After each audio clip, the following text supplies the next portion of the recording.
Welcome to Unit 4, Lecture 1, Carbon Compounds. Now in this lecture we're going to overview some organic macromolecules that we're going to reference a lot the rest of the year. So this lecture you may want to refer back to even after this unit ends. Learning objectives. Identify the elements that carbon bonds with to make up life's molecules. Explain the functions of each of the four groups of macromolecules. Carbon. This little C right there. That carbon molecule is a really important thing to making up all of these different macromolecules. The characteristics of that carbon molecule. And so the biggest thing about that carbon molecule is that it can make four bonds. So here, okay, you can see in this methane, it can make 4 bonds. Now those 4 bonds can then also create triple bonds, which you'll see here, and can create double bonds that you see here. So not only does it make 4 bonds, but those 4 bonds can be arranged in quite a few different ways.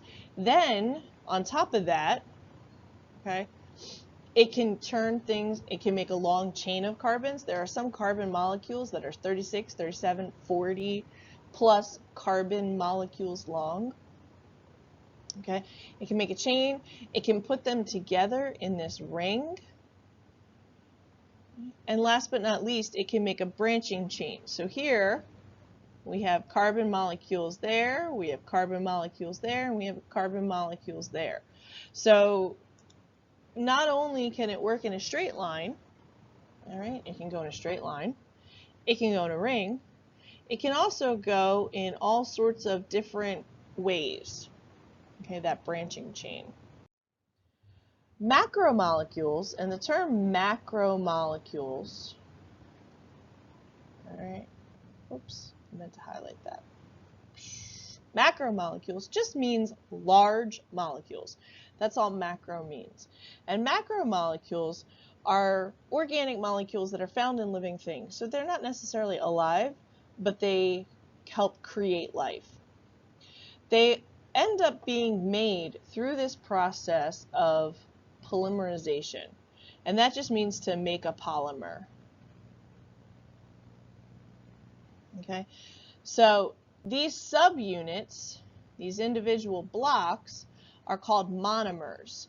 And then through polymerization, we end up building a polymer, which is 1, 2, 3, 4, 5, 6, 7, 8, etc. All right, monomers in a row. So a lot of times you're going to hear us refer to the monomers and the polymers. Carbohydrates, first one. So living things use carbohydrates as a source of quick energy. Okay. This is why athletes will have pasta parties before an event. Right? Those carbohydrates are giving you a lot of energy. And then it'll even be used for, and some of them are used for structural purposes, which we'll get a little bit more into later. Starch is a polymer. Okay? And it is made up of this monomer glucose. Okay? So you can see there. So starch is 1, 2, 3, 4, 5 glucose monomers put together. And in carbohydrates, the monomers are specifically referred to as monosaccharides, and the polymers are specifically referred to as polysaccharides. Whoops, polysaccharides. Saccharide just means sugar, that's all. Okay. Lipids. Lipids, okay, are fats, oils, and waxes. So this is a huge group of macromolecules that we'll lump together, like I said, fats, oils, and waxes that are not soluble in water, which is they don't mix with water.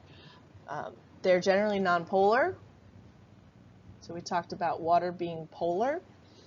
So this is why oil and vinegar don't mix. You can actually see a little bottle of oil here. Okay. If you have Italian salad dressing, you have to shake it up because they don't mix together. Okay. Lipids are made up of two main parts. Okay. You end up the glycerol here, which is what it's called, the glycerol head. You can see it's 3 carbon molecules, 1, 2, 3.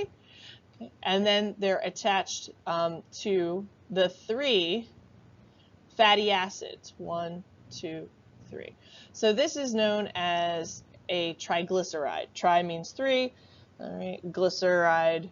So these are 3 fatty acids. Now, one of the things that's special about this one that we actually happen to have here is that there are double bonds in here. Right. Oh, no, not up there. That's not the one I wanted to highlight. Ooh, excuse me. Okay. Yeah, that's it. Okay. So those double bonds actually ultimately create what's called an unsaturated fatty acid. So an unsaturated fat, okay, is a fat that's usually a liquid at room temperature, so your oils, and they generally come from plants. Now the other side of that is a saturated fat. A saturated fat, so unsaturated fat has double bonds. Okay. An unsaturated fat, it doesn't have the full number of hydrogens, whereas a saturated fat has the full number of hydrogens. Saturated fats tend to come from plants, from animals. They tend to be solid at room temperature. Okay, and they have no carbon double bonds. They have the full number of hydrogens that they could. Nucleic acids. Nucleic acids are polymers that are made of nucleotide monomers. So here you have a picture of a nucleotide. So we have the 5-carbon sugar. Depending on which nucleic acid we're talking about, it could be either deoxyribose or ribose.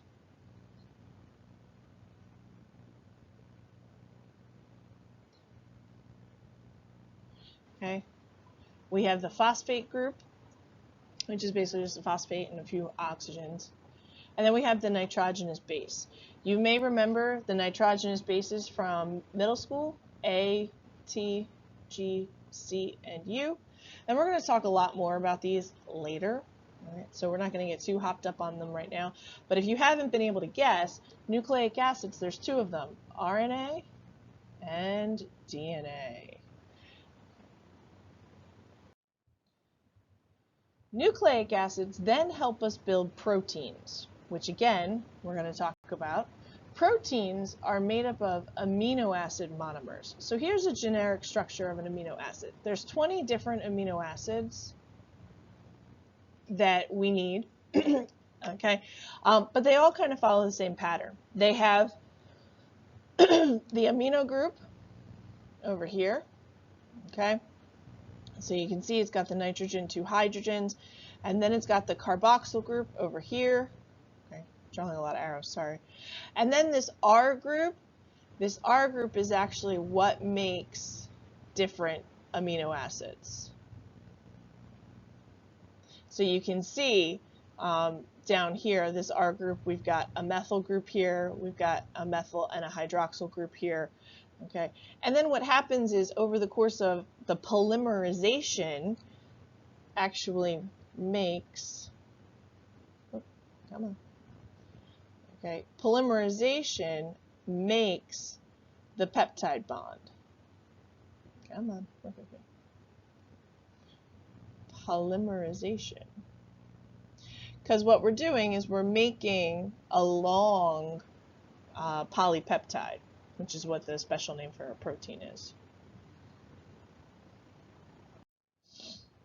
Proteins are really complicated strings of amino acids that actually do a whole lot of different functions in your body. But here's an image.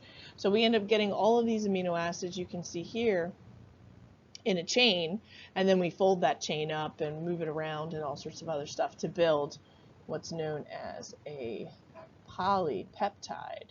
So that polypeptide is actually the special name for a protein polymer. Okay.